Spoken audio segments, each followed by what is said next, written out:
Seiring dengan meningkatnya penggunaan kendaraan listrik di seluruh dunia, tantangan dalam proses transportasinya pun semakin besar. Mulai dari risiko kebakaran baterai hingga prosedur penanganan yang aman di atas kapal, semua harus diperhatikan secara khusus.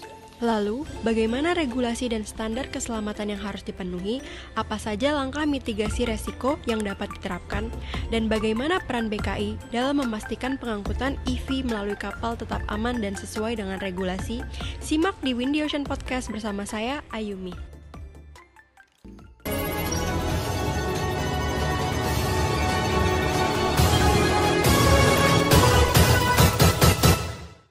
Semangat pagi Mitra BKI.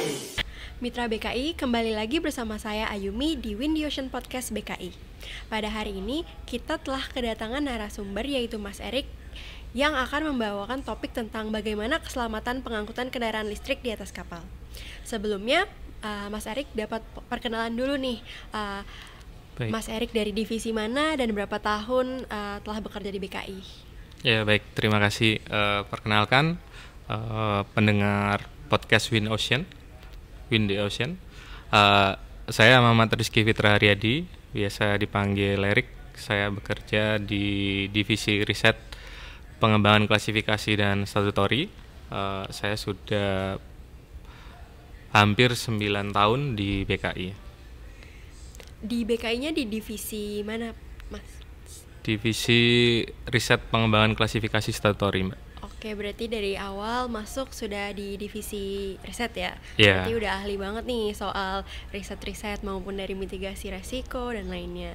Ya, Nah, mudah-mudahan. kalau boleh tahu, karena topiknya EV nih sekarang, kendaraan listrik kan ini lagi happening banget ya. Kalau kita lihat di jalan-jalan tuh banyak banget mobil-mobil dengan plat biru. Mungkin bisa diberikan gambarannya, Mas, seperti apa sih tren pasar EV itu pada saat ini dan kira-kira dampaknya apa sih pada sistem distribusi dan transportasinya, terutama pada kapal. Itu sih, Mas. Iya baik.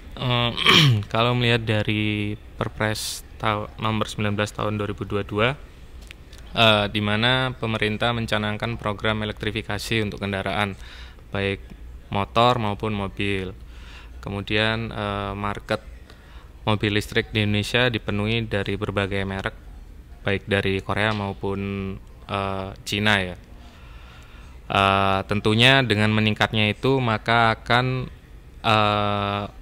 menaikkan permintaan untuk pengangkutan kendaraan listrik di atas kapal. Karena untuk distribusi kendaraan selama ini yang paling efektif ya melalui jalur laut atau lewat kapal. Oke, berarti salah satu latar belakang adanya peningkatan kendaraan listrik di Indonesia itu salah satunya dengan adanya peraturan pemerintah yang terkait percepatan kendaraan listrik itu ya, Mas? Iya. Nah, itu tuh bisa dijelaskan, Mas, apakah itu seperti ada subsidi kah atau apa sehingga masyarakat berbondong-bondong membeli kendaraan listrik dan mengganti kendaraan berbahan bakar bensin biasa menjadi kendaraan listrik?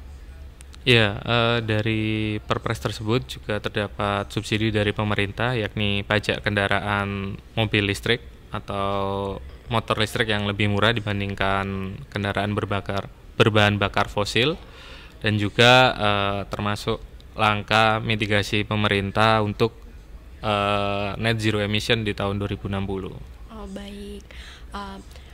Tadi kan dari awal sudah sedikit dijelaskan di opening bahwa ada perbedaan karakteristik antara kendaraan berbahan bakar fosil dengan kendaraan listrik. Nah, mungkin bisa dijelaskan perbedaannya itu dari segi apa? Karena di awal tuh seperti agak di-highlight gitu ya terkait penanganan khusus dan mitigasi dalam penggunaan kendaraan listrik.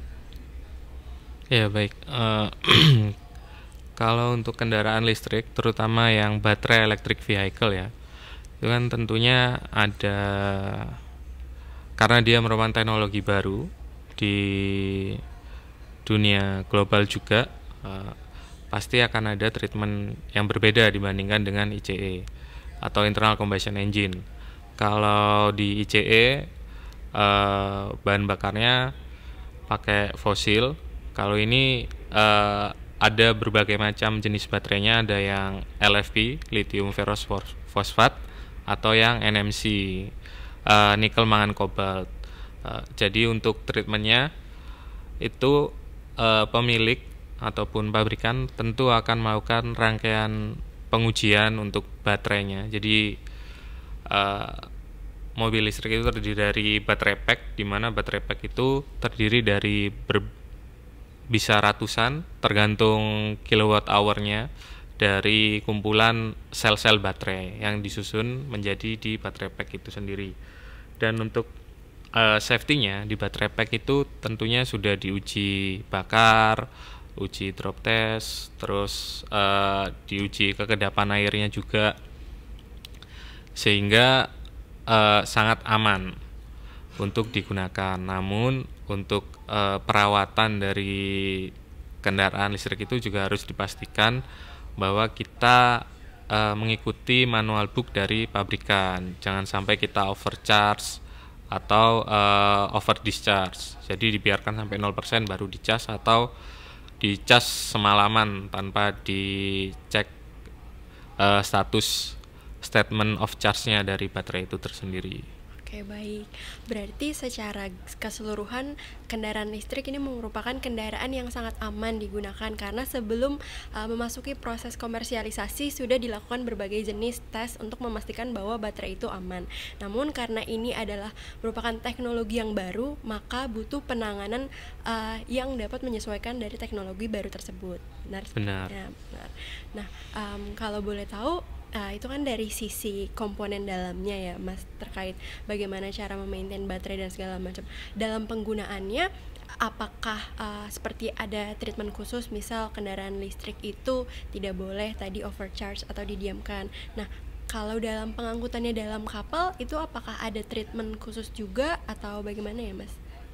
Baik, untuk treatment pengangkutan di atas kapal, sebenarnya kapal ini kan ujungnya ya dari rangkaian tadi, dari pabrikan sampai ke pemilik, terus pemilik atau dari dealer mau distribusi ke kota lainnya akan diangkut di kapal. Nah, kapal sendiri yang pertama saat stowage itu akan ditempatkan di area khusus. Kalau berdasarkan dari guideline EV Carrier BKI, maka di atas kapal yang mengangkut kendaraan listrik untuk ferry ro-ro maupun pure car carrier atau pure charter carrier itu disediakan marka khusus untuk kendaraan listrik. Pertimbangannya tentu dari sisi stabilitas kapal, karena kendaraan listrik yang berbasis baterai electric vehicle itu lebih berat dibandingkan internal combustion engine atau kendaraan konvensional. Kemudian yang kedua, penempatannya menyesuaikan langkah untuk mitigasi ketika terjadi kebakaran atau penanggulangan kebakarannya nanti. Wah, berarti dari BKI sudah ada seperti regulasi khusus ya, atau standar yang dapat diterapkan jika ingin melakukan preventif atau pengangkutan kapal? Iya, BKI sudah memiliki guideline EV Carrier yang dikeluarkan pada bulan Juli tahun 2024. Di sana mengatur mulai dari stowage plan-nya untuk kendaraan listrik, kemudian detection-nya bagaimana, kemudian penanggulangan agar apinya tidak menyebar seperti apa, serta penanganan ketika terjadi kebakaran. Dan untuk penanganannya ini saat ini semua hanya pada tahap mendinginkan si baterai, belum bisa sampai memadamkan api dari baterainya. Jadi kan tadi ada di mana menyebutkan bahwa suhu di baterai itu harus dijaga ya temperaturnya. Nah, terkait hal tersebut, kira-kira bagaimana cara kita mendeteksi supaya pemilik atau pengendara kendaraan listrik itu tahu apakah baterai yang mereka gunakan dalam mobil berada di temperatur yang aman atau yang disarankan oleh sesuai pabrikan? Baik, untuk fitur keamanan itu ada yang dinamakan baterai management system, dan itu untuk semua pabrikan sudah menerapkannya. Namun untuk fitur apa yang bisa dikeluarkan dari baterai management system itu akan berbeda-beda dari tiap pabrikan. Begitu juga untuk sepeda motor listrik. Kalau sepeda motor listrik itu dia masih beberapa merek saja yang menggunakan BMS atau Battery Management System itu. Kalau dari di kapal, kru belum bisa, karena itu hanya akan ditampilkan di MID dari mobil saja. Selain itu, kira-kira apakah ada teknologi khusus juga Mas untuk mendeteksi misalnya kalau misalnya ada kebakaran dari kendaraan listrik, apakah ada teknologi khusus untuk mendeteksi dini terkait hal tersebut supaya tidak menyebar? Iya, baik. Kalau untuk early detection-nya sebenarnya ketika si baterai pack-nya ini ada mechanical damage atau dia akan menuju ke terbakar, itu akan mengeluarkan gas yakni hydrogen fluoride, dan itu bisa dini atau lebih cepat dideteksi oleh kru kapal yang berjaga di sekitar kendaraan listrik, di mana dia dilengkapi dengan gas detektor. Kemudian ketika terjadi api dalam hitungan detik, kalau untuk yang berapa tipe baterai itu, maka perlu disiapkan metode pendinginan baterainya, yakni bisa dari sprinkle water spray dari atas atau water curtain dari atas mobilnya dan juga dari bawah mobil. Jadi dari beberapa riset dan kajian serta di guideline itu pemadaman atau untuk pendinginannya itu menggunakan sprinkle di atas dan juga di bawah. Tujuannya kenapa di bawah juga disemprot, karena letak dari baterai pada mobil itu adalah di bagian bawah. Dan untuk meningkatkan peluang kesuksesan agar apinya tidak menyebar hanya di satu kendaraan, bisa juga ditambahkan extinguish agent pada air yang keluar dari sprinkle-nya. Oke, berarti memang ada tata cara penanganan khusus sama alat yang direkomendasikan untuk dipasang jika kapal tersebut ingin mengangkut kendaraan listrik ya Mas? Iya. Nah, apakah ada regulasi khusus di Indonesia yang mengatur terkait hal tersebut Mas? Untuk saat ini di Indonesia berupa surat edaran dari Ditjen Hubdad dan juga Ditjen Hubla, dan itu juga salah satu benchmark kami dalam mengembangkan guidelines EV carrier ini.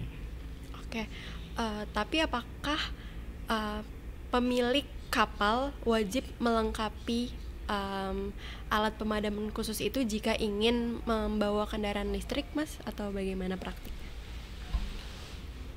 Iya, kalau sampai saat ini masih berupa himbauan ya, karena masih banyak keraguan atau si operator kapal itu istilahnya paranoid. Takut ya? Iya, kalau ngangkut kendaraan listrik, karena langkah mitigasinya juga maksimal adalah untuk usaha pendinginan dari baterainya itu sendiri. Padahal kalau dari step-step tadi yang sebelum jadi kendaraan listrik atau mobil listrik masuk ke kapal itu kan sudah melalui rangkaian pengujian. Yeah. Dan itu dari pabrikan juga telah melakukan quality juga kan untuk pendelivery kendaraan ke konsumen. Tinggal bagaimana kita memitigasi dan juga penempatan kendaraan listrik itu di atas kapalnya seperti apa. Jika sudah mengikuti guideline, mudah-mudahan sih aman jika kendaraan listriknya itu tidak ada cacat dari pabrikannya ya. Oke, berarti sebenarnya emang sangat aman untuk digunakan ya Mas, kendaraan listrik, baik mau dia diangkut melalui kapal maupun digunakan dalam jalur darat. Nah, kira-kira apa ada saran nih Mas untuk para pemilik kapal jika mereka ingin dapat mengangkut kendaraan listrik di kapalnya masing-masing? Kalau saran sih mungkin bisa mencoba mengimplementasikan guidelines EV carrier kami, karena di situ juga untuk peralatan mitigasi maupun penanggulangan itu dioptimalkan sistem yang sudah ada di atas kapal dengan menambahkan beberapa tools seperti gas detector tadi maupun pembuatan sprinkler system yang baru. Dan semoga dengan implementasi tersebut menambah confidence dari si operator kapal untuk mengangkut kendaraan listrik. Karena kan dari pengangkutan kendaraan listrik sendiri jaraknya di guideline kami bisa sampai 0,6 meter antar kendaraan, baik kendaraan listrik dengan kendaraan konvensional atau ICE. Di situ harapannya tidak mengurangi kapasitas kapal untuk mengangkut kendaraan kecil atau mobil, kurang lebih seperti itu. Oke. Baik Mas Erik, terima kasih atas diskusinya hari ini.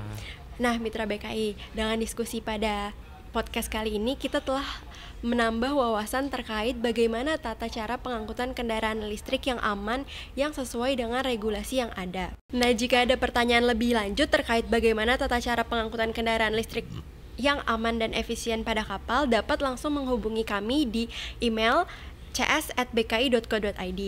Nah, terima kasih Mas Erik atas diskusinya hari ini. Semoga kita dapat bertemu di podcast-podcast selanjutnya untuk bertukar insight lebih lanjut terkait topik yang berbeda tentunya. Jangan lupa subscribe YouTube channel kami, jangan lupa like, komen, dan subscribe. Dadah!